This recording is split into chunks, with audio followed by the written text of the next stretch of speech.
Bulls जो होते हैं, मगर गाय एक दूसरे में बहुत भिड़ती नहीं रेयर, है, हाँ। कम। मगर कुत्ते तो भिड़ते हैं एक दूसरे से।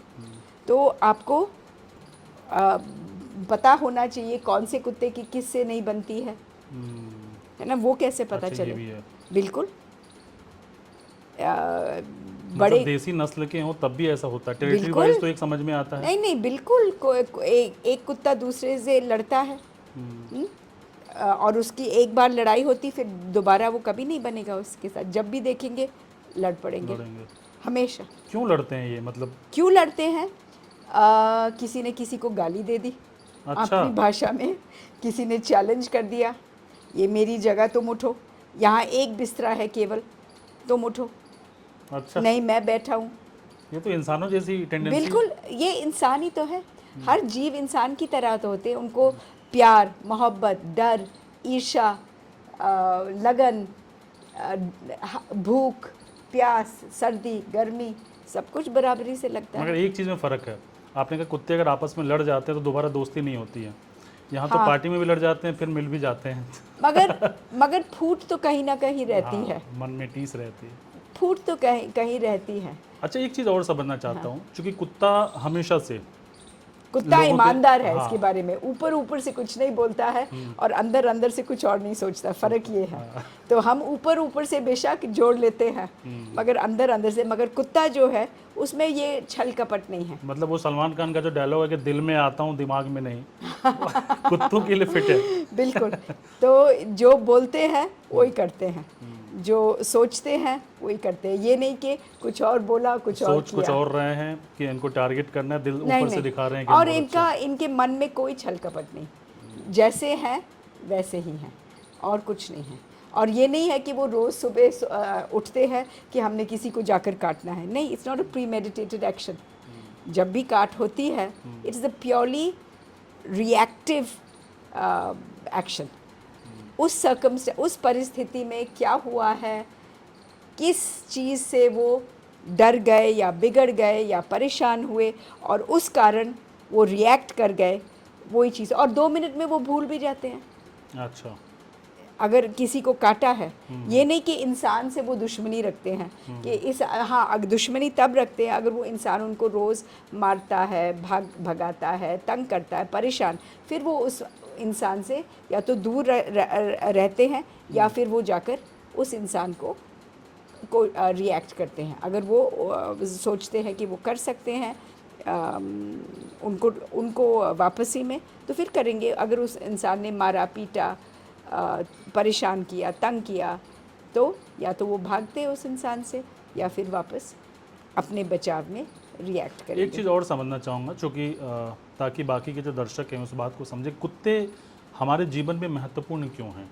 हर चीज़ में, हर चीज़ में ये महत्व। मैं इसलिए भी, जैसे कि क्राइम आप देखो। नहीं, मैंने आंकड़े की बात अभी ख़त्म नहीं की, अच्छा, सॉरी। अच्छा, मैं वहीं ठीक। पे अभी अटकी हूँ, क्योंकि फिर मैं बोलूँगी, आपको बताऊँगी कि अगर आपने ठीक से कुत्तों को रखना है कहीं एक शेल्टर में, इसका खर्चा है 2,500 एक माह का, एक कुत्ते का, एक एक महीने का। महीने में 2,500 रुपये एक कुत्ते का, एक कुत्ते ये का। खर्चा आता है। अच्छा। खाना,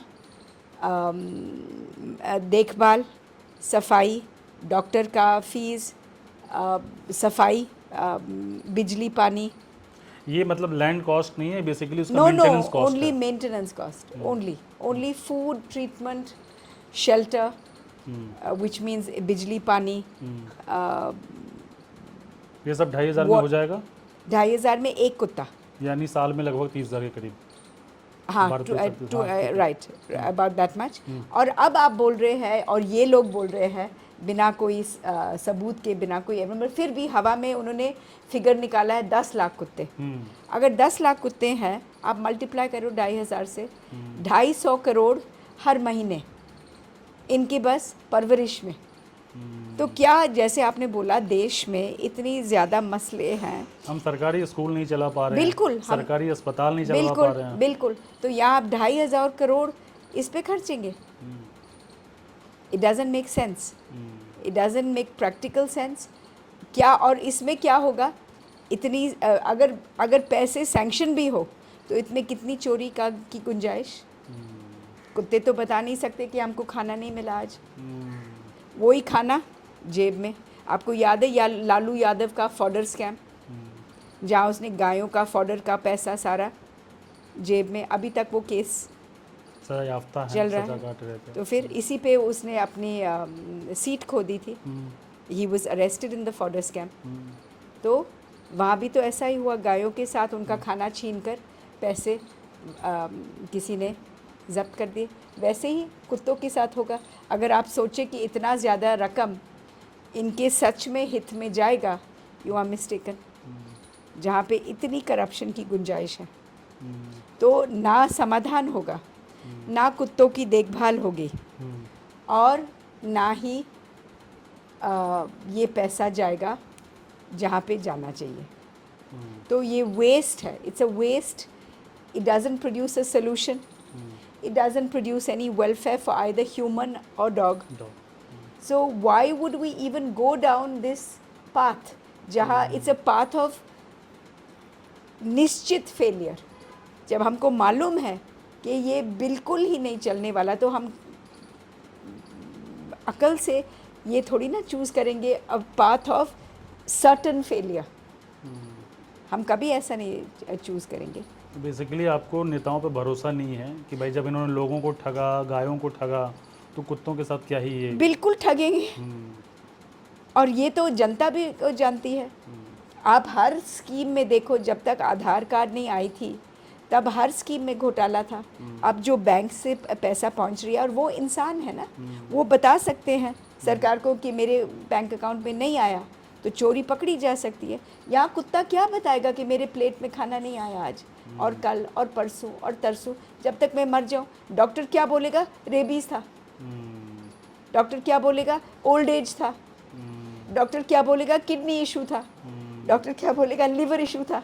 रियल इशू सामने नहीं आएगा। नहीं, वो निकालेंगे, और आप देखेंगे कि कुछ ही साल में सारे कुत्ते मर जाएंगे जो जेल में हैं।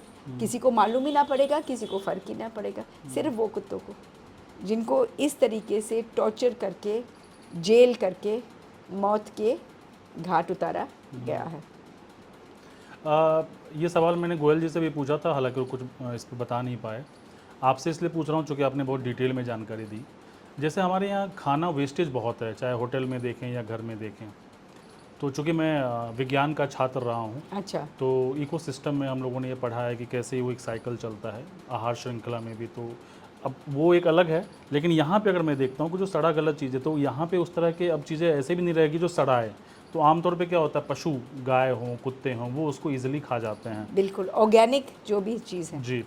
उसके अलावा क्राइम को लेकर भी, अब जैसे बिल्कुल। रैग पिकर्स होते हैं, या कुछ कई बार कोई बच्ची अकेली जा रही है, कुछ हो सकता है कुत्ते को देखकर वो डर जाते हों, तो मतलब क्राइम करने से बचते हैं।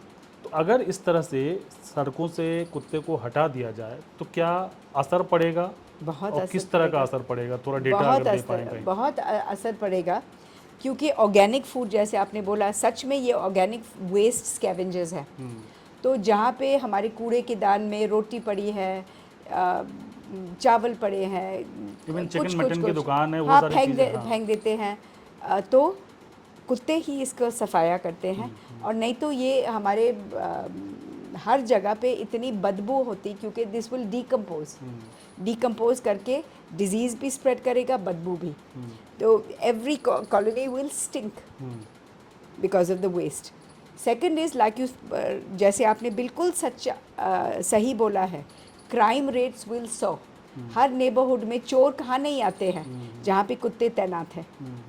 पहले वो कोशिश करते हैं कुत्तों को भगाएं, मारे, डंडे से पीटे, डराए, पॉइजन करें, फिर वो ही उस लोकेलिटी में आते हैं। मगर जहाँ कुत्ते रहते हैं चोर कभी नहीं आते, क्योंकि कुत्ते ही सबको अलर्ट कर देते हैं और वो चोरी नहीं होने देते। तो हमारे नेबरहुड्स विल बी अनप्रोटेक्टेड। चौकीदार तो सो जाते हैं रात को,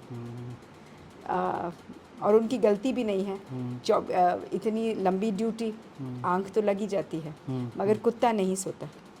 तो ये हम एक बहुत अनपेड सर्विस खो जाएंगे। अच्छा, क्या दूसरा बंदर भी देखें। हाँ, बंदर आएंगे। अभी जो है बंदर नहीं आते कॉलोनीज़ में कुत्तों के डर से। कुत्ते भौंकते हैं, जंप करते हैं, कूदते हाँ, हैं, मेनका जी का डराते मैं हैं, आर्टिकल वो पढ़ रहा नीचे था, नहीं उन्होंने आते। कहा था कि अगर कुत्ते हटाए जाएंगे तो बंदर बंदरों का आएंगे। आतंक बढ़ जाएगा। बिल्कुल। इसका कोई एग्जाम्पल है? हाँ, एनेक्डोटल। अच्छा हमारे ही घरों में देखो, अच्छा। मैडम जहाँ रहते थे उनके घर में कुत्ते होते थे। बंदर कभी नीचे नहीं आते थे, कुत्तों की वजह से। पेड़ों पे रहते थे, तो छत पे ही खाना डाला जाता था बंदर के लिए। तो बंदर, और वो भी टाइमिंग से, इस टाइम से इस टाइम बंदर का खाना छत पे डाला जाता था। बंदर को मालूम था, वो बंदरे आकर उस टाइम से उस टाइम कितना खाना मिलता था उतना लेकर अपने, मगर नीचे ज़मीन पे कभी नहीं आते थे क्योंकि पूरे वगैरह। डॉग्स थे। अच्छा। ना किचन में जा सकते हैं, ना फ्रिज खोल सकते हैं। जैसे लोग बताते ना कि हमारे घर में आकर फ्रिज उन्होंने खोल दिया, खाना निकाल दिया, दूध गिरा दिया वगैरह, ऐसे कभी नहीं होगा जहाँ पे कुत्ते होते हैं। अच्छा। तो कुत्ते उनको ज़मीन पे नहीं आने देते। अगर यहाँ पे कुत्ते नहीं होते ज़मीन पे, बंदर आकर बैठेंगे। ये दिक्कत आएगी लोगों को। अच्छा, इसको चूहे भी, चूहे चूहे की संख्या मल्टीप्लाई करेंगे। सूरत में देखो, कुछ साल पहले एक कमिश्नर थे वहाँ जिन्होंने बोला सारे कुत्तों को की सफाया की ये जाए। मेरे सारे सवाल आपने छीन लिए, बट ठीक है, अच्छा, कंटिन्यू sorry। करें। नहीं, ठीक है ठीक है। और वहाँ पे क्या हुआ? प्लेग। हम्म, और Surat must be the only city in the modern world जिसमें प्लेग जैसी बीमारी हो गई। और ये किस लिए? क्योंकि हमने छेड़छाड़ की प्रकृति से। पेरिस का भी आप सुनाई दीजिए। पेरिस का भी हाँ, ऐसा ही, हाँ। वहाँ भी कुत्तों को हटाया गया और वहाँ भी ऐसा ही आतंक हो गया। So I am saying wherever we have interfered with nature, multiplied one species and decimated another. एक स्पीशीज़ को तो हमने, चिकन्स को तो बढ़ावा दे दिया। आज पूरे विश्व में सबसे ज़्यादा चिड़िया कौन से तादाद में, कौन सी चिड़िया है अभी पूरे विश्व में? चिकन ही होगा। चिकन ही है। ना कबूतर, ना मैना, ना कोयल, ना कौवा, चिकन। क्यों? क्योंकि हम ही बढ़ावा दे रहे हैं। और इससे क्या हो रहा है? Chicken flu. जहाँ भी हम देखते कौन, बर्ड फ्लू, चिकन फ्लू, ये फ्लू, वो फ्लू। क्यों? क्योंकि हमने इनकी तादाद बढ़ाया और इस सर्कमस्टांसिस में रखे हैं, पैदा कर करके मारने के लिए, खाने के लिए, बेचने के लिए, धंधा करने के लिए, इस क्लोज कन्फाइनमेंट में रखे ताकि उनमें बीमारियां हो जाती हैं। लेकिन इस तरह से तो सारे जानवर एक्सटिंक्ट हुए हैं, बंदर गायब हो गए हैं। बिल्कुल खरगोश आपको कम दिखेंगे, बिल्कुल। क्योंकि जंगल ही खत्म हो गया। गुरैया, गुरैया खत्म, हाँ स्पैरो तो लुप्त हो गई है। हाँ। वल्चर्स लुप्त हो गए हैं, स्पैरोज लुप्त हो गए हैं, बिल्कुल हो गए हैं लुप्त। तो कुत्तों के लुप्त होने से दिक्कत इसलिए भी है कि क्राइम, खाना, इस तरह की चीज़ें, प्लस वो हमेशा से ह्यूमन के बीच नहीं, और सोचो कि वो एकमात्र जानवर है जो हमसे प्यार करता है, एकमात्र, जो लॉयल भी है, और उनकी लविंग भी कम्युनिटी है। लोगों के साथ ही है। बिल्कुल। जैसे बंदर है, वो लोगों के बीच में नहीं रह सकते। नहीं, चिड़िया वो अपनी कम्युनिटी बिल्कुल, में, बिल्कुल। लेकिन कुत्ते जो है आदमी के साथ ही रहते हैं। बिल्कुल, और खुशी से, और हमको इतना प्रेम देते हैं। हमारी ज़िंदगी में आप देखेंगे कि सबसे वफादार कुत्ता ही होता है। जो लोग रखते हैं कुत्ते को, किस लिए रखते हैं? क्योंकि उनको ये पसंद है कुत्ते के बारे में कि कुत्ता उनसे प्यार करे। एक तो प्रोटेक्शन होता है, प्लस दूसरा लविंग प्यार होता है। मिलती है ना। कहाँ हमको, और कहाँ से ये अनकंडीशनल लव मिलती है? कहाँ से? रिसर्च ने ये बात दिखाई है कि जो बच्चे सक्सेसफुल होते हैं ज़िंदगी में, वो हमेशा कुत्तों से फ्रेंडली होते हैं। क्यों? क्योंकि जो कुत्ते का, जब वो फर्स्ट आते हैं क्लास में, सभी उनको शाबाशी देते हैं। जब वो कुछ गलतियां करते हैं, फेल हो जाते हैं, होमवर्क नहीं कर पाते, उनको सब कोसते हैं, पनिशमेंट मिलती है वगैरह। मगर कुत्ते का प्यार बराबर रहता है, चाहे आप क्लास में फर्स्ट हो, लास्ट हो, अच्छे कपड़े हो, बुरे कपड़े हो, बड़ी गाड़ी हो, छोटी गाड़ी हो, महल हो, झोपड़ी हो, कुत्ता आपको, आपके लिए आप हीरो नंबर 1 हैं। और उसमें से जो बच्चे का जो आत्मविश्वास बनता है, वो आत्मविश्वास, self confidence makes him successful in life. तो ये रिसर्च दिखाता है, आंकड़े दिखाते हैं कि the most successful people in the world are the ones who have had dogs in their lives, in their homes growing up.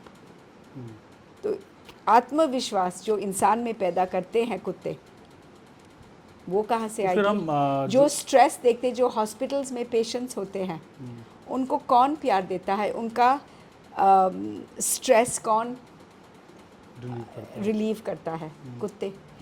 You have every therapy, hospitals abroad have therapy dogs. अच्छा। क्योंकि जहाँ पे लोग जो Alzheimer's disease, जो Parkinson's disease, जो neurological disease से सफ़र करते हैं, वो दूसरे लोगों को नहीं पहचानते हैं, उनका कुत्तों से लगाव होता है। और कुत्ते से प्यार करने से वो जल्दी ठीक हो या ना हो, मगर वो अपना काम रहते हैं, बैलेंस रखते हैं, मेंटल बैलेंस रखते हैं, और उनको खुशी के मौके मिलते हैं।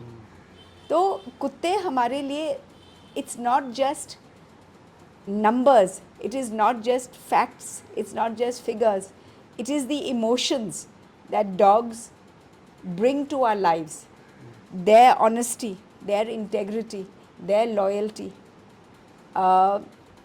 makes us better human beings.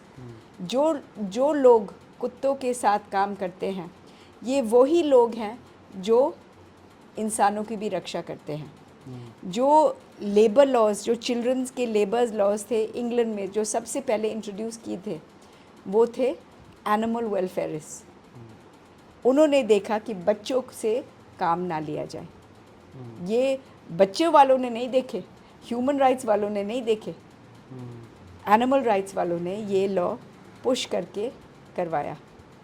क्योंकि जो जानवरों के लिए सहानुभूति रखते हैं, वो ही इंसानों के लिए भी रखते हैं। आप देखेंगे जो ये हेटर्स हैं, जो इस तरीके से बातें करते हैं कि हटाओ, सताओ, भगाओ वगैरह, उनको पूछो, जब ये पूछते हैं कि आप कहाँ थे जब बच्चे को काट हुई थी, आपने उनको पूछना था आप कहाँ थे सर। आपने किसी घर जाकर, केवल आप घर बेशक गए होंगे मीडिया के लिए, फ़ोटो ऑप्स लिए, मगर आपने कभी वो बच्ची को सचमुच आप गए थे क्या उसको लेकर हॉस्पिटल, या रात को किसी की तकलीफ़ होती है, क्या आप जाते हैं जाग के? क्या आप किसी के लिए, किसी ह्यूमन के लिए कुछ करते हैं? मेरा काम थोड़ी ना है, इज़ द आंसर। मैं क्यों करूं? इट इज़ दैट सेल्फिशनेस जो इंसानों में आ गई है, जो जानवरों के लिए उभर के आती है कि हम इंसानों के लिए छोड़ो ना करें ये लोग, मगर ये किसी भी जानवर के लिए ना करेंगे, इंसानों के लिए ना करेंगे, किसी के लिए भी नहीं। ये और ये दूसरों को भी रोकेंगे करने से।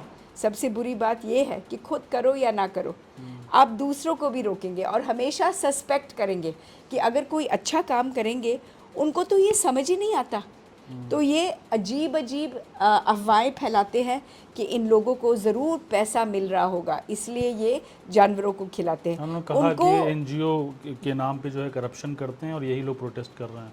यही तो ना, इनको समझ ही नहीं आता है कि कोई जीवों के लिए कुछ कर सकता है, क्योंकि जीव वापस में कुछ दे नहीं सकते। तो उनको ये बात उनके मतलब के जहन में समझ ही नहीं आती है उनको कि कोई ऐसा सोच कर सकता है कि अच्छाई करो अच्छाई के लिए, ये नहीं कि रिवॉर्ड के लिए, रिकग्निशन के लिए या कुछ। अच्छाई करो क्योंकि आपके दिल को चुभता है, अच्छाई करो क्योंकि आप किसी को भूखा नहीं देख सकते, अच्छाई करो क्योंकि आप समझते हैं दूसरों का दर्द, अच्छाई करो क्योंकि आप समझते हो दूसरों की मजबूरी, तभी अच्छाई करो। इसीलिए क्या ये संभव है कि जो स्ट्रीट डॉग हैं, जैसे आपने भी काफ़ी सारे डॉग्स रखे हैं, ये सारे बाहर के हैं ब्रीड, दूसरी ब्रीड के हैं, क्या ये संभव है कि हम स्ट्रीट डॉग को अपने घर में रखें, हम उसकी देखभाल करें? बिल्कुल संभव है। तो ऐसा क्यों नहीं करते फिर? मगर 10 लाख कुत्तों के लिए घरे कहाँ हैं, है ना?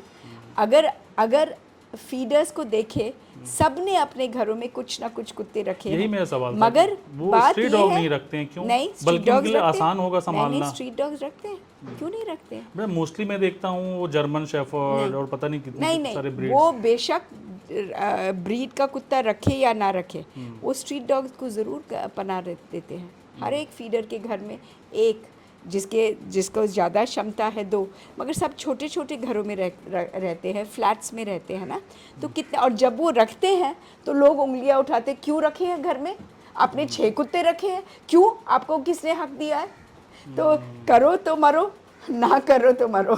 ये भी चैलेंज है।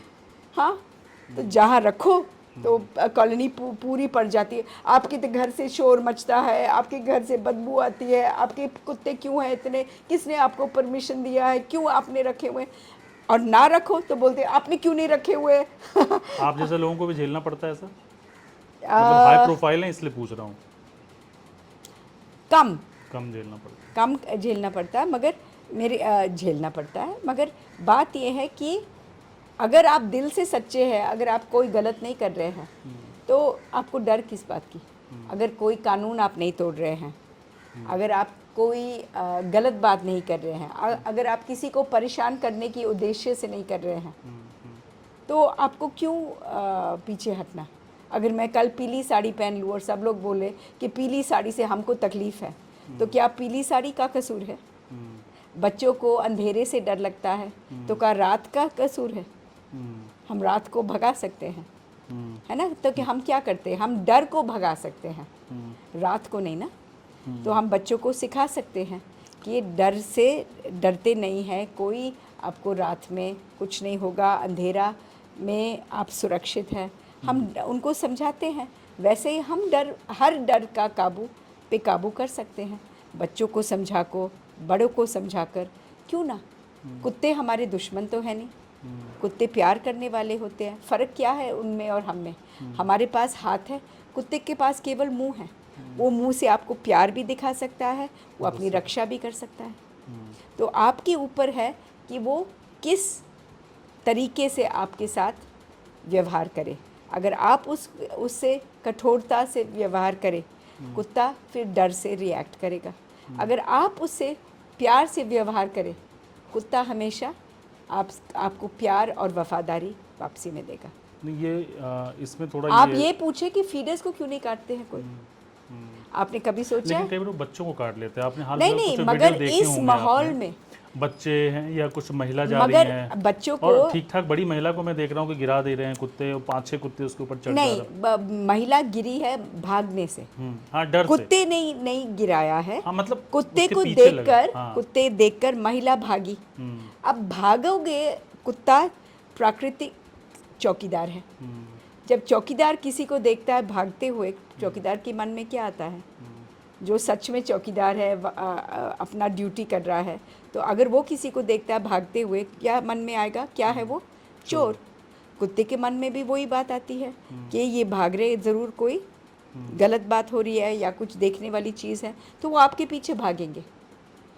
अगर आप, इसीलिए मैं बोलती हूँ अवेयरनेस, जैसे सीखते हैं ना कि अंधेरे से डरते नहीं हैं, अगर आप सीखेंगे और सिखाएंगे कि कुत्तों से नहीं डरना है, तो वो चीज़ें हम नहीं करेंगे जिससे वो सर्कमस्टेंस पैदा होगी जिससे हमको खतरा आएगा, हम पे खतरा आएगा। छोटे बच्चों को कैसे अवेयर करेंगे? 3.5-4 साल के बच्चे हम इनको समझाते नहीं, जाते हैं। नहीं सर, हम इनको सिखाते नहीं ट्रैफिक से कैसे लंघते हैं, बताते नहीं, दाएं देखो बाएं देखो कैसे। नहीं, मगर उतने छोटे बच्चे अभी जैसे तो ये हम साथ में रहते हैं ना, तो फिर हम साथ में रहते हैं। छोटे बच्चे को हम गाड़ियों के बीच में तो नहीं छोड़ते। अब जैसे सोसाइटी है, नहीं, आप बताइए, मैं ये अच्छा आपने सवाल पूछा कि छोटे बच्चे से क्या करें। अब जहाँ पे भी हादसा हुआ है बच्चों के साथ, कौन से बच्चे हैं? बच्चे जो अकेले थे, छोटे बच्चे जो अकेले थे उस समय के लिए। अब ये बच्चे कहाँ के बच्चे हैं? उन माँ बाप के बच्चे हैं जो मजबूरी काम कर रहे हुए होते, जैसे माइग्रेंट लेबर, ना घर होता है उस जगह, ना उनका कोई देखभाल करने का कोई होता है, एक्सटेंडेड फैमिली नहीं होती, दादी नहीं होता, दादा नहीं होता, माँ भाई बहन नहीं होता, वो किसी और शहर में मजदूरी के लिए आए हैं, तो उनके पास कोई इंफ्रास्ट्रक्चर, कोई एक्सटेंडेड फैमिली, कोई सपोर्ट नहीं है। तो उनके बच्चे जो हैं वो रिस्क पे हैं, क्योंकि जब माँ और बाप दोनों बेलदार या कंस्ट्रक्शन साइट पे बिजी हैं, काम कर रहे हैं, बच्चों को देखभाल करने के लिए कौन रहा? कोई नहीं।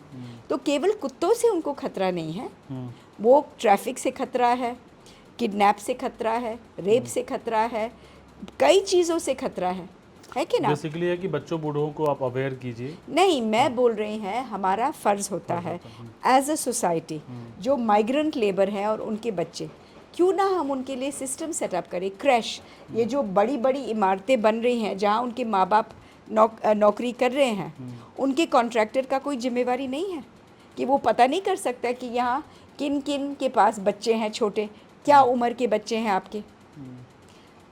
क्या हम क्रैश नहीं स्टार्ट कर सकते? बिल्कुल पॉसिबल है। वही पैसों में जिनका घर बन रहा है उनको आप चार्ज कर लीजिए कि सर लेबर कॉस्ट में क्रैश का खर्चा आएगा। ये सब अमीरों का तो घर बन रहे हैं, तो हम क्यों ना बांटते हैं। अगर हम कुत्तों से, हम बोल रहे हैं हम 250 करोड़ कुत्तों पे खर्च करेंगे ले जाने के लिए, तो हम माहौल क्यों नहीं सेफ बना लेते? वही पैसा आप इधर खर्च हाँ, करके सिस्टम भी बन जाएगा। सिस्टम भी बन जाए, उन कुत्तों को, उन बच्चों को एजुकेशन भी मिल जाएगा। क्रैश में बैठकर ABC सिखाओ, गिनती सिखाओ, उनको और भी चीज़ें सिखाओ, उसके वेलफेयर में आप वेलफेयर की चीज़ें सिखाओ। ये कितना होलिस्टिक सोल्यूशन हो सकता है ना। आपको लगता है भारत में ऐसा पॉसिबल है? क्यों ना, अगर हमारी सोच, और मुझे पूरा यकीन है कि जब मोदी जी सोचते हैं वो पूरा लेकर पिक्चर सोचते हैं। अगर उन्होंने बैंक्स खुलवाए हैं गरीबों के लिए, कुछ सोच गई है ना, नहीं तो कोई भी दे देता था पैसा। वो पैसा कहाँ जाता लेकिन था? उसके बाद अकाउंट्स बंद भी हुए हैं। बेशक, मगर हर सिस्टम के फेल और मगर सोच तो सही थी ना। तो मुझे लगता है कि अगर सोच सही है, हर क्रैश चालू तो नहीं होगा। कई लोग डालेंगे बच्चे, कई लोग ना डालेंगे बच्चे, समझ नहीं आएगा किसी को, मगर टाइम लगता है। मगर दिशा तो ठीक है ना, सोच तो ठीक होनी चाहिए। तो अगर हम देश में हमारी सोच ठीक करें, सही डायरेक्शन में जाना ज़रूरी है। सही डाया, और हर चीज़ के लिए, चाहे बच्चों के लिए, चाहे कुत्तों के लिए, चाहे बुज़ुर्ग के लिए, चाहे कंस्ट्रक्शन के लिए, चाहे माइग्रेंट लेबर्स के लिए। तो अगर हमारी, जापान का और हमारा क्या फ़र्क है? जापान सही दिशा चुनती है और पूरा देश उस पे चलता है। यहाँ पर सही दिशा सोचने की टाइम नहीं लिया जाता है, एकदम से प्रोग्राम अनाउंस किया जाता है। ना पब्लिक में डिबेट होती है, ना डिस्कशन होती है, ना सुझाव लिए जाते हैं, कोई मौका ही नहीं। क्योंकि एक तो तादाद इतनी है ना, हम दुनिया में सबसे ज़्यादा पॉपुलेशन है, 1.4 बिलियन लोग। इस देश को चलाना कोई मामूली बात नहीं है। तो जब हम इतनी बड़ी संख्या को संभालने की कोशिश करेंगे तो प्लानिंग करना ज़्यादा महत्व लेता है, बल्कि लेस। हम ये मत बोलो कि इतने ज़्यादा लोग हैं तो हम प्लान कैसे कर सकते हैं, नहीं, उल्टा है। इतने ज़्यादा लोग हैं तो प्लानिंग की ज़रूरत है। That is the only way we can come, नहीं तो हम बिल्कुल ही लॉस्ट हो जाएंगे। Because we have such a challenge with the numbers. आप किसी देश का एग्जांपल दे सकते हैं जिन्होंने कुत्तों को लेकर अच्छी नीतियां बनाई हो? हाँ, नेदरलैंड्स। नेदरलैंड्स में देखो, नेदरलैंड्स ने क्या किया। और इस देश में एक समस्या क्या है कुत्तों की, कि यहाँ पे जैसे आपने बोला ना, घरों में जर्मन शेपर्ड वगैरह लिए जाते हैं, यहाँ पे ब्रीड डॉग्स और ब्रीडिंग की दुकानें चल रही है पूरे शहरों में। ये दुकानें कोई भी रजिस्टर्ड नहीं है, जबकि कानूनन उनको रजिस्ट्रेशन होना चाहिए। एक भी दुकान नहीं है दिल्ली में पेट शॉप जो कानून के मुताबिक चल रहा है। रजिस्ट्रेशन का मतलब है आप टेम्परेचर कंट्रोल करें, आप कितने साल के जानवरों को बेच सकते हैं या नहीं बेच सकते हैं, कि क्या परिस्थिति से, क्या आपने उन लोगों को बेचना है जिनको जानकारी हो। कुत्तों को ये नहीं कि आप फाइटिंग रिंग्स को दे दें, ये नहीं है कि आप वो ब्रीड्स बढ़ाएं जो फाइटिंग के लिए इस्तेमाल करें और फाइटिंग के बाद छोड़ दिए जाएं ताकि वो सड़कों पे आए और ख़तरा बने। जब वो आपके लिए यूज़फुल नहीं है, छोड़ दो। ये पिटबुल जो है उसको ज़ख्म बहुत लगे, मैं तो इलाज नहीं कराऊंगा, छोड़ो सड़क पे। वो बेचारा घायल, परेशान, भूखा जानवर किसी को ना काटेगा फिर। ये नहीं क्योंकि उसका मन खराब है, मगर उसकी दिशा खराब है ना, उसका दशा, उसकी दशा खराब है, कंडीशन खराब है। हाँ, तो उसकी गलती तो है नहीं। उसको पैदा किया गया है ज़बरदस्ती, उसको फाइट पे ट्रेन किया गया है ज़बरदस्ती। आप एग्जांपल दे रही थी पोलैंड का, नेदरलैंड्स का एग्जांपल दे रही थी कि नेदरलैंड्स में क्या किया उन्होंने, ब्रीडिंग के डॉग्स हैं, उन्होंने ये शॉप्स को एक टैक्स लगाया है लोगों पे कि अगर आप नस्ल का कुत्ता खरीदेंगे तो आपके ऊपर टैक्स लगेगा। अच्छा, 500 रुपीज़ कुछ ज़्यादा नहीं, बहुत भारी रकम। अच्छा, बहुत भारी रकम। तो क्या लोगों ने नस्ल वाले कुत्ते खरीदना बंद कर दिया, तो ये धंधा बंद हो गया और सब लोगों ने शेल्टर से अडॉप्ट किए कुत्ते, जो जिनके पास बेघर कुत्ते थे, बेघर कुत्ते। तो सब एक तरह से आपने इस बात का भी जवाब दे दिया जो लोग कह रहे हैं कि गोद क्यों नहीं ले लेते। तो अगर गवर्नमेंट इसमें रूल इस तरह का कुछ ले आती है तो अपने आप लोग गोद लेना शुरू कर देंगे। बिल्कुल, और गोद लेना शुरू कर देंगे, मगर आप उन लोगों को सपोर्ट क्यों नहीं करते? जैसे अगर आपने उन लोगों पे टैक्स लागू किया जो विदेशी नस्ल खरीदते हैं, तो आप उन लोगों को राहत क्यों नहीं देते हैं जो शेल्टर्स या सड़क से कुत्ता उठा लेते हैं? उनको टैक्स का रिलीफ हो जाएगा, उनको tax relief, make it a tax relief, है ना? शेल्टर होम से ज़्यादा बेहतर होगा। बिल्कुल, घरे में जाए, केयर भी होगा और सरकार की टेक केयर भी जिम्मेदारी होगा खत्म हो और जाएगी। उन लोगों पे कोई इकोनॉमिक बेनिफिट भी मिल जाएगा। जो मैं टैक्स से बचाती हूँ पैसा, मैं उसी कुत्ते की परवरिश भी कर पाऊँगी। तो मेरे लिए तो बराबर है कि कुत्ता रखूँ या टैक्स भरूँ, तो मैं कुत्ता ही ले लेती हूँ। तो इससे प्रॉब्लम भी ख़त्म आपका, कुत्तों की संख्या का भी आपने समाधान कर लिया। सब घरों में बंट जाएंगे कुत्ते। उनको इन दिनों शहर में कुत्ते ज़्यादा हिंसक हुए हैं क्या, ज़्यादा गुस्सैल हुए हैं क्या? नहीं, कुत्ता वैसे का वैसा है। मीडिया की फोकस ज़्यादा हो गई है और बहुत सारी कहानियाँ जो आती है वो फॉल्स भी हैं। जैसे मैं आपको एक उदाहरण देती हूँ, वाघ बकरी वाला केस, जहाँ पराग देसाई को बताया गया था मीडिया ने कि ये कुत्तों से भागता हुआ गिरा, उसकी ब्रेन में इंजरी हुई और ऐसे उनकी मौत हुई। बिल्कुल गलत। पराग देसाई खुद फीडर थे। अच्छा। खुद कुत्तों को खाना देते थे, खुद डोनेशंस देते हैं, शेल्टर देते थे, और अभी उनकी फैमिली डोनेशंस देती है शेल्टर्स में, एम्बुलेंसेस चलाते हैं कुत्तों के लिए। ये थोड़ी ना भाग रहे थे कुत्तों से। क्या हुआ था परिस्थिति? पराग देसाई खड़े थे, उनके ब्रेन में एन्यूरिज्म है, वो गिर पड़े। अच्छा। उनके साथ कोई नहीं था। ओके। तो जहाँ वो पड़े थे वहीं पे थे। जब वो डिस्कवर हुए उनको हॉस्पिटल शिफ्ट किया गया। ब्रेन एन्यूरिज्म था। 7 दिन तक वो हॉस्पिटल में थे। किसी ने नहीं पूछा, कोई मीडिया ने नहीं, ये मीडिया स्टोरी बनी ही नहीं। 7वें दिन एक रिपोर्टर गया उनके घर के आसपास जहाँ पे वो पाए गए थे गिरे हुए। वो किसी चौकीदार से वो बात कर रहे थे, कैसा हुआ, क्या हुआ। तो उसने बोला उस टाइम ना मैंने कुत्तों की भौंकने की आवाज़ सुनी। अच्छा। तो रिपोर्टर ने बोला अच्छा, कुत्ते की भौंकने, इसका मतलब वो डरे हुए थे, कुत्ते से भाग रहे थे, कुत्ते से गिर गए थे। और नहीं तो अगर सचमुच वो गिरे हुए होते थे और कुत्ता उनका पीछा कर रहे थे तो काट नहीं होती। ये हॉस्पिटल है सर्टिफाइड, शेल्बी हॉस्पिटल थी जहाँ वो एडमिट हुआ था। हॉस्पिटल है certified, no dog bites on the body, no saliva, no dog saliva. अच्छा। तो कुत्ते थे ही नहीं वहाँ। मतलब ये पत्रकार ने झूठी कहानी गढ़ दी। टोटली। और जब उसने बनी तभी ये मीडिया स्टोरी बनी। 7 दिन Parag Desai was already in hospital. किसी मीडिया ने ये बात नहीं बताई कि पराग देसाई हॉस्पिटलाइज हुए हैं वगैरह। जैसे ही कुत्ते का नाम आया, headlines, Parag Desai hospitalised, died, dogs chased, उन्होंने पूरे चलाया ये कहानी बराबर। डॉग्स 7 दिन तो उनको खबर नहीं थी कि वही पराग देसाई हॉस्पिटल अपने जान के लिए जूझ रहे हैं। Why wasn't it a media story then? ये टारगेटिंग हो रहा है कुत्तों के खिलाफ मीडिया के द्वारा, और हमें समझ नहीं आ रहा है क्यों। कई लोग हैं जो कुत्तों से घृणा करते हैं, कोई लोग होते हैं जो कुत्तों से डरते हैं, और वही पर्सनल प्रेजुडिस आ रही है सामने। मीडिया में भी ऐसे लोग हैं, क्योंकि मीडिया में वही इंसान है जो समाज में है। कोई मीडिया वाले और वो ज़्यादा बोलते हैं, और उनको टोकने वाला रोकने वाला कोई नहीं है, क्योंकि जो प्यार करते हैं वो अपनी प्यार को सामने नहीं लाते मीडिया में। वो सोचते ये मेरा पर्सनल प्यार है और ये मेरा जॉब है।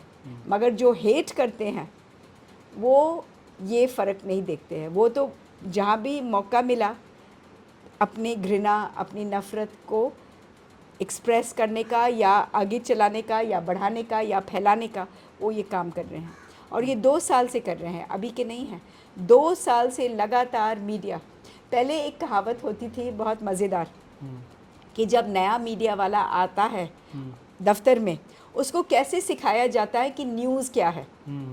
तो ये बोला जाता है कि कुत्ते ने इंसान को काटा, नॉट न्यूज़। आदमी ने कुत्ते को काटा, न्यूज़। मगर ये तो उल्टा ही चल रहा है ना। यहाँ पे कुत्ते ने भौंका, न्यूज़। कुत्ता भागा, न्यूज़। कुत्ते का खरोच लगा, न्यूज़।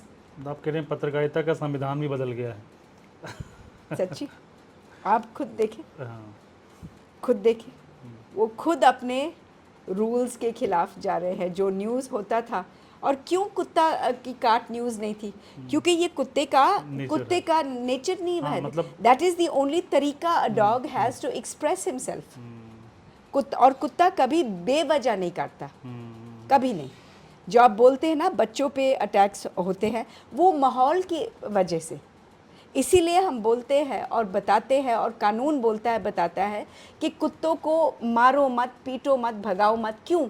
क्योंकि जो डर का माहौल नहीं, जो डर का माहौल आपने पैदा किया है, जहाँ कुत्ते भयभीत रहते हैं, तो जब भयभीत कुत्ता होता है वो रिएक्ट करता है, और कभी जो छोटा बच्चा है वो अपने आप को प्रोटेक्ट नहीं कर पाता है।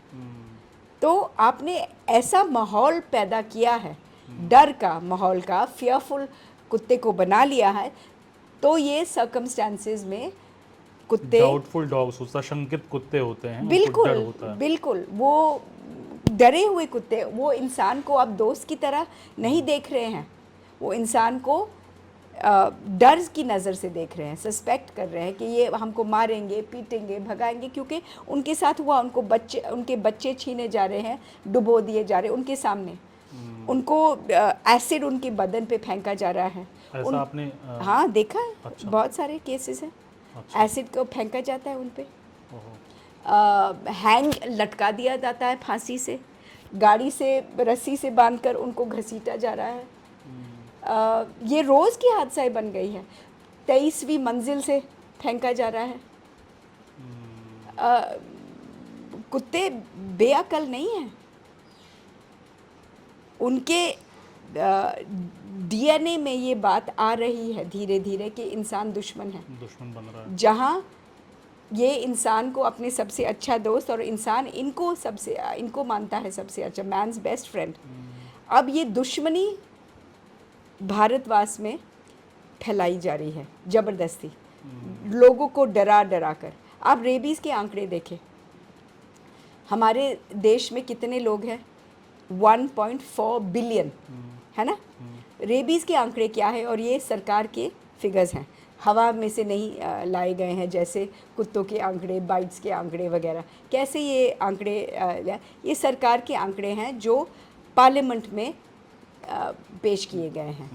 54, 2024 में 54, और दिल्ली में 0। 3 साल से एक भी रेबीज़ का केस नहीं है दिल्ली में, 3 साल से। तो ये क्या दिखाता है कि इतना बड़ा डरने का विषय नहीं है। ट्रू है कि रेबीज़ 100% फेटल है, मगर ये भी ट्रू है कि ये 100% प्रिवेंटेबल है। आपने कभी कहा था कि साबुन से धोने से रेबीज, अब मैं ये बोलती हूँ, मैं ये सिखा रही हूँ और ये बता रही हूँ कि अगर ताज़ा ज़ख्म को आप साबुन से धो ले उसी वक्त, इट इज़ एक्सट्रीमली इफ़ेक्टिव, क्योंकि उसी टाइम जो है रेबीज़ का वायरस मर सकता है। So the first step should be wash the wound and then go and get your injection. दोनों चीज़ करें। अच्छा, आप ये नहीं कह रही हैं कि उससे पूरी तरह से क्योर? नहीं, मैं बोल रही हूँ सबसे अच्छी चीज़ को करना, as soon as you have a wound, immediately wash it, wash the ताज़ा wound with soap and water, 99% the rabies virus will die, क्योंकि ये अग्रेसिव वायरस नहीं है। जैसे कोविड एक अग्रेसिव वायरस है, cancer is an aggressive strain, ये aggressive है।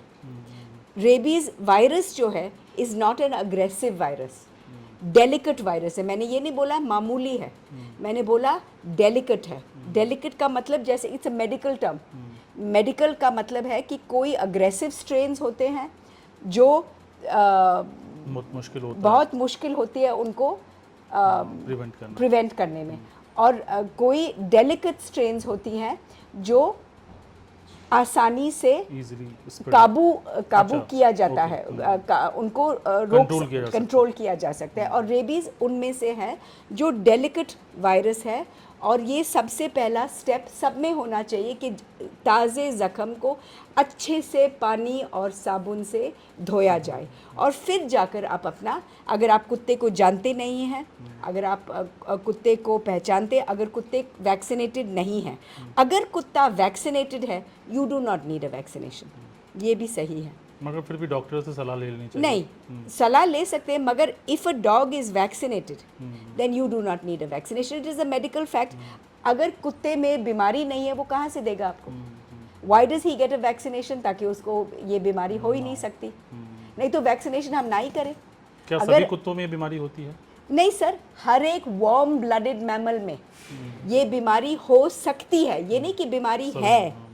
एनी वार्म ब्लडेड मैमल, इंसान में we are a warm blooded mammal, तो चूहे, बंदर, कुत्ते, इंसान, मुर्गी, किसी में भी हो सकती है। मगर कैसे हो सकती है? केवल saliva, infected saliva has to reach your blood stream. ये नहीं कि हवा से आती है, हवा से नहीं आती है, खरोच से नहीं आती है, पंजों से नहीं आ सकती। अगर कुत्ते अगर कुत्ता आपको स्क्रैच करे, आपको रेबीज नहीं हो सकता है, क्योंकि saliva is not involved, it is only spread through saliva. The infected saliva of an infected dog और any warm blooded mammal that reaches your blood stream. अब मैं आखिर में 2 सवाल आपसे लूँगा, ये सोशल मीडिया के सवाल हैं। और एक और चीज़ मैं बताती हूँ रेबीज़ के बारे में जी। ये लोग बोलते हैं ना कि रेबीज़ का कुत्ता काटता है, रेबीज़ का कुत्ता। सबसे पहले क्या होता है रेबीज़ के कुत्ते को, उसका जो जबड़ा होता है वो पैरालाइज होता है, उसका जीभ जो है स्वॉलो नहीं कर पाता। अच्छा, झाग किस लिए होता है? यहाँ पे लाव कैसे टपकता है, क्यों? ये एक निशानी है रेबीज़ की कि लाव टपकेगा। क्यों लाव टपका है? क्योंकि वो अच्छा निगल नहीं पा रहा है, क्योंकि उसका जबड़ा पैरालाइज हो चुका है। अच्छा। अब जिसका जबड़ा पैरालाइज है और वो स्वॉलो नहीं कर पाता है, वो बाइट कैसे कर पाता है? और कोई भी रेबीज़ मरीज़, क्योंकि वो भी मरीज़ है, ये नहीं कि वो पागल है, वो मरीज़ है। जितना आपको डर है रेबीज़ से, जितनी तकलीफ़ आपको होती है रेबीज़ से, उतना ही उस कुत्ते को भी हो रही है, और वो 10 दिन के अंदर मर जाएगा रेबीज़ से। तो वो भी मरीज़ है। जो भी मरीज़ पीड़ित होता है रेबीज़ से, चाहे चूहा हो, चाहे इंसान हो, चाहे कुत्ता हो, चाहे बंदर हो, इतने दर्द में होता है उस टाइम कि एक तो उसको रोशनी बिल्कुल पसंद नहीं है, क्योंकि वो इतना दर्द में है, वो रोशनी से कांपता है, पानी से कांपता है, कोई भी कांटेक्ट से कांपता है। आप उसको टच करें, उसको अच्छा नहीं लगता, तो वो आपके पीछे कभी नहीं आएगा, क्योंकि वो तो डर कर जाकर छिपेगा, क्योंकि वो नहीं चाहता कि कोई उसको छुए, क्योंकि दर्द होता है इतना ज़्यादा, and he has no control over his motor movements. तो वो लुढ़क के चलेगा, तो भाग भी नहीं पाता है। अच्छा, ठीक है। तो ये जो हमारे मन में ये डर बसाया गया कि रेबीज़ कुत्ता भागेगा, काटेगा, ऐसा नहीं है। वो भाग नहीं पाता है, काट नहीं पाता है। तो कुत्ते में वैक्सीनेशन का कितना खर्चा आएगा? अगर एक बहुत कम, तो ये भी पॉसिबल 25 रुपए अगर हर कुत्तों को 25 रुपए इज अ वाइल, कुत्ते भी बच जाएंगे। और बिल्कुल, ये बहुत ही आसान काम है। जब मैं बोलती हूँ ना फीडर्स कर सकते हैं काम, हम ये कर रहे हैं। अच्छा। Feeders are doing vaccination drives. हम 300 कुत्ते को 4 घंटे में करते हैं, अच्छा। और बिना कोई रस्सी के, बिना कोई भागा दौड़ी के, बिना कुछ, गोदी में उठा उठा कर, क्योंकि कुत्ते हम पे भरोसा करते हैं। आप चेक कैसे करते हैं, क्योंकि टैगिंग तो है नहीं, कि ऐसा तो हम नहीं कि दोबारा नहीं आपने नहीं हम जानते हैं ना, टेरिटरी वाइज। हम जानते हैं। सबसे अच्छी बात है, ये मेरा लड्डू, ये मेरा गोलू, ये मेरा ईश्वर, ये मेरा कालू को नहीं हुआ, कालू को मैं ढूंढूंगी, मैं अभी लेकर आती हूँ कालू को। सब पहचानते हैं। Why don't you take advantage of this domain expertise? Why don't you take advantage of this fact के लोग हैं। अगर आप स्कूल में जाए और कोई लोग है जो हर बच्चे को पहचानता है और कि कैसे उनका नेचर है, कैसे वो सीखेगा, तो टीचर कितनी सफल हो जाएगी, है कि ना? बिल्कुल वही बात। अगर यहाँ पे वो लोग मौजूद है जो हर कुत्ते को पहचानते हैं अपने शहर के, तो उन लोगों से क्यों वो शहर नहीं काम लेता है कि आप लोग आए सामने, हम हमारे साथ जुड़े, ये आपकी ड्यूटीज़ होगी, ये आपकी रिसोर्सेज होंगे, ये आपकी रिस्पॉन्सिबिलिटीज़ होंगे, करके दिखाइए, आप देखेंगे कोई प्रॉब्लम नहीं रहेगा। अब आखिर में सवाल सोशल साइट्स पे जो पूछे जाते हैं, थोड़ा सा हो सकता है सख्त हो, बस आपसे जवाब चाहता हूँ, क्योंकि आपने बहुत अच्छे से सबका जवाब दिया है। कुछ लोगों ने लिखा कि ये लोग जो प्रोटेस्ट कर रहे हैं, देश में और भी बड़े बड़े मुद्दे हैं, उसमें ये लोग आगे क्यों नहीं आते हैं? कौन बोलता है आगे नहीं आते? सोशल साइट्स पे ऐसा नहीं, कौन बोलते आगे नहीं आते? आपने देखे हैं, आपने ये मैपिंग किया है कि कौन है ये लोग? ये लोग में टीचर्स हैं, डिफेंस फोर्सेस हैं, लॉयर्स हैं, स्टूडेंट्स हैं, काम करने वाली हैं, बाई हैं, इस्त्री करने वाले, प्रेस वाले हैं, सब मिलके जुड़े हैं कुत्तों के लिए। और ये नहीं है कि वही लोग नहीं है जो एनजीओ वाले लोग सिर्फ नहीं हैं, हाँ, जो ये कह रहे हैं बिल्कुल कि नहीं। एनजीओ वाले लोग, ये हमारे देश, ये जो प्रोटेस्ट हो रहे हैं, ये एनजीओ ने नहीं ऑर्गेनाइज किए। आज हो रहा है पीतमपुरा में, कल हुआ था 4 जगहों में।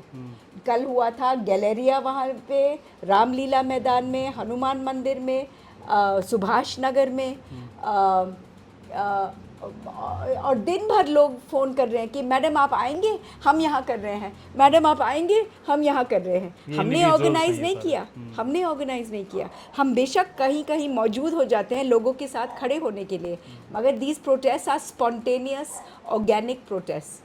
हर एक, अगर 400 लोग आए हैं, हमारे पास बसें नहीं हैं उनको लाने के लिए, हमारे पास थैले नहीं हैं उनको खाने देने के लिए, हमारे पास पानी की बोतलें नहीं हैं किसी को डिस्ट्रीब्यूट करने के लिए, पशु कल्याण में पैसा नहीं है। जो लोग कर रहे हैं वो अपने जेब काट के, अपना पेट काट के कर रहे हैं। और ये जो अफवाहें फैलती है कि ये इनको फंडिंग मिलता है, आप बता दीजिए, हम बहुत खुशी से एक्सेप्ट कर लेंगे। कौन दे रहा है पैसे पशु के लिए? कौन दे रहा है पशु कल्याण के लिए? कहीं भी नहीं ऐसा पैसा है। दूसरा सवाल था कि हाँ यार, ये कुत्ते बहुत परेशान करते हैं रात में, कार से, मतलब जो लोग जॉब करते हैं, मिडनाइट पहुंचते हैं घर, तो कुत्ते बहुत भौंकते हैं, अच्छा है इनको हटा दो। नहीं, ये क्यों हो रहा है? क्योंकि आप अपना ABC प्रोग्राम सही से नहीं चला रहे हैं। ABC में क्या लिखा है? Multiple feeding points as per the territorial area of the dogs. इसका मतलब है कि जहाँ कुत्ते रहते हैं वहीं पे फीडिंग पॉइंट बनाओ। ये नहीं कि एक कॉलोनी में एक फीडिंग पॉइंट। इससे क्या होता है, जो अभी हो रहा है, क्या होता है, फिर सारे कुत्ते एकत्रित होते हैं, फिर झुंड बन जाते हैं, फिर कोई रात को आता है तो झुंड जब बन जाती है प्रॉब्लम होती है।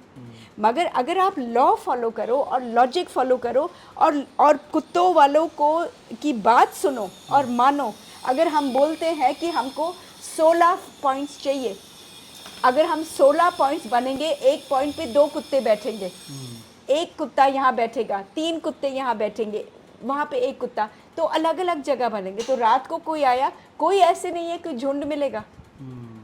तो आप क्यों नहीं समझते हैं there is a logic to every law and the ABC rules जो बनाए गए हैं, जो नसबंदी और टीकाकरण, बहुत सोच समझ के ये 1 साल के ऊपर पब्लिक डोमेन में डाले गए थे ताकि सबकी सलाह मिले, सबकी सजेशंस मिले, सबकी से इम्प्रूवमेंट आए। आया कोई सजेशन? बिल्कुल, क्यों ना आया।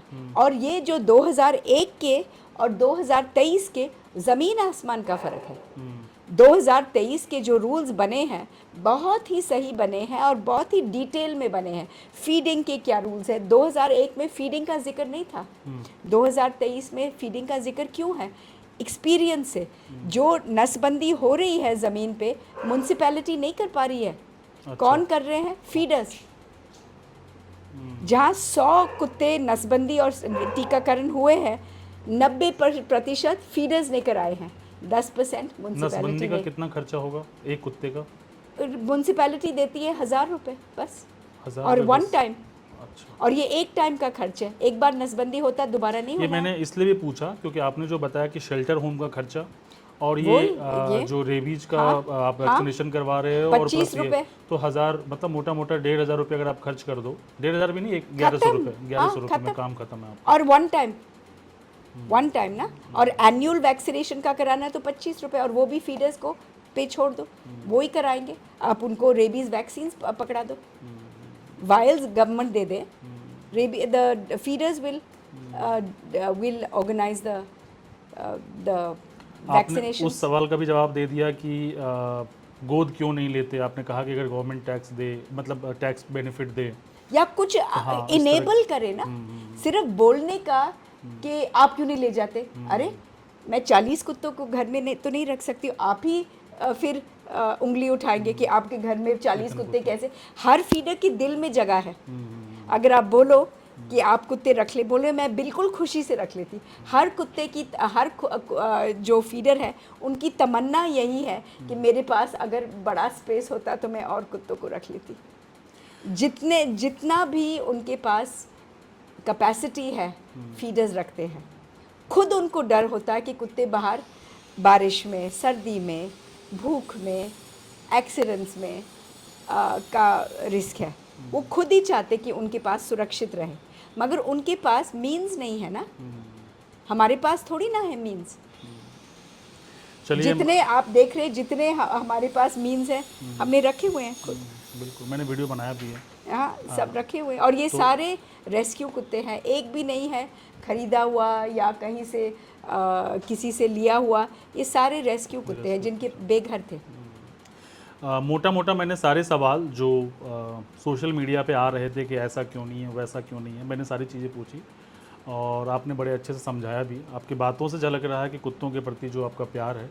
आपने वो कहते हैं ना, हर चीज़ में पॉजिटिव चीज़ देखो या फिर प्लानिंग करो कैसे हम इसको बेहतर कर सकते हैं। तो आपने हर चीज़ का जवाब बड़े कंस्ट्रक्टिव वे में दिया और मुझे लगता है कि जो दर्शक, जो मैंने आखिर में 2 सवाल लिए भी थे, तो इस तरह के जो सवाल कर रहे हैं शायद उनको ये चीज़ें समझ में आएगी। थोड़ा टाइम लगेगा, शायद कुत्तों से और मेल जोल की कोशिश करें तो शायद और बेहतर समझ पाएंगे। हम समाज का ही हिस्सा है। किसी को अच्छा नहीं लगता कि किसी को परेशानी हो, किसी को अच्छा नहीं लगता है किसी को चोट लगे, किसी को भी नहीं अच्छा लगता है। हमें ज़्यादा डर लगता है क्योंकि हमको मालूम है कि इसका फल नतीजा कुत्तों पे ही पड़ेगा। आपका चोट भर जाएगा, ज़ख्म भर जाएगी, कुत्ते का पीठ जो आपने तोड़ा है लाठी का, वो कभी नहीं जुड़ेगा। तो हमको ज़्यादा डर लगती है और हम ज़्यादा कोशिश करने के लिए तैयार हैं ताकि ये प्रॉब्लम ही हम मिटा सकें, सॉल्यूशंस देकर, आपकी हिफाजत करके, कुत्तों की देखभाल करके, और ये मिलजुल के। मुझे ये कभी नहीं लगता है कि इंसान की वेलफेयर और कुत्ते की वेलफेयर अलग अलग चीज़ है। नहीं, जब हम जानवर की वेलफेयर करते हैं हम इंसान की वेलफेयर होती है उसी के साथ। मैं आपको एक कहीं और से एग्जांपल देती हूँ। एक समय आया था हिंदुस्तान में जब शेरों की संख्या बिल्कुल कम हो गई थी और लुप्त होने की तादाद पे पहुँचे थे। तब की प्रधानमंत्री श्रीमती इंदिरा गांधी ने तब एक योजना चलाई थी, उसका नाम था प्रोजेक्ट टाइगर। प्रोजेक्ट टाइगर में क्या किया गया, कुछ वन को मार्क किया गया एज नो गो जोन्स। यहाँ ना मंदिर बन सकते, ना मस्जिद, ना रोड, ना टिम्बर, ना होटल, ना टूरिज्म, ना कुछ, कोई नहीं जा सकता यहाँ इन वनों में। ये टाइगर हैबिटेट बनेंगे। तो क्या हुआ उन वनों को, जो छोटे छोटे पेड़ थे उगने लगे, जो बड़े बड़े पेड़ थे घने बने लगे, और जो झरने वहाँ सूख गए थे वो दोबारा चलने लगे।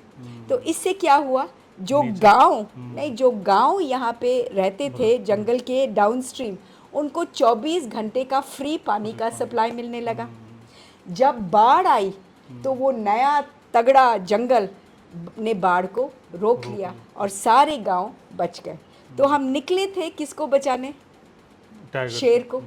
और हमने असल में किसको बचाया? खुद को। और यही होता है जब हम छोटी सी छोटी चींटी को बचाते हैं, हम अपने वेलफेयर कर रहे हैं।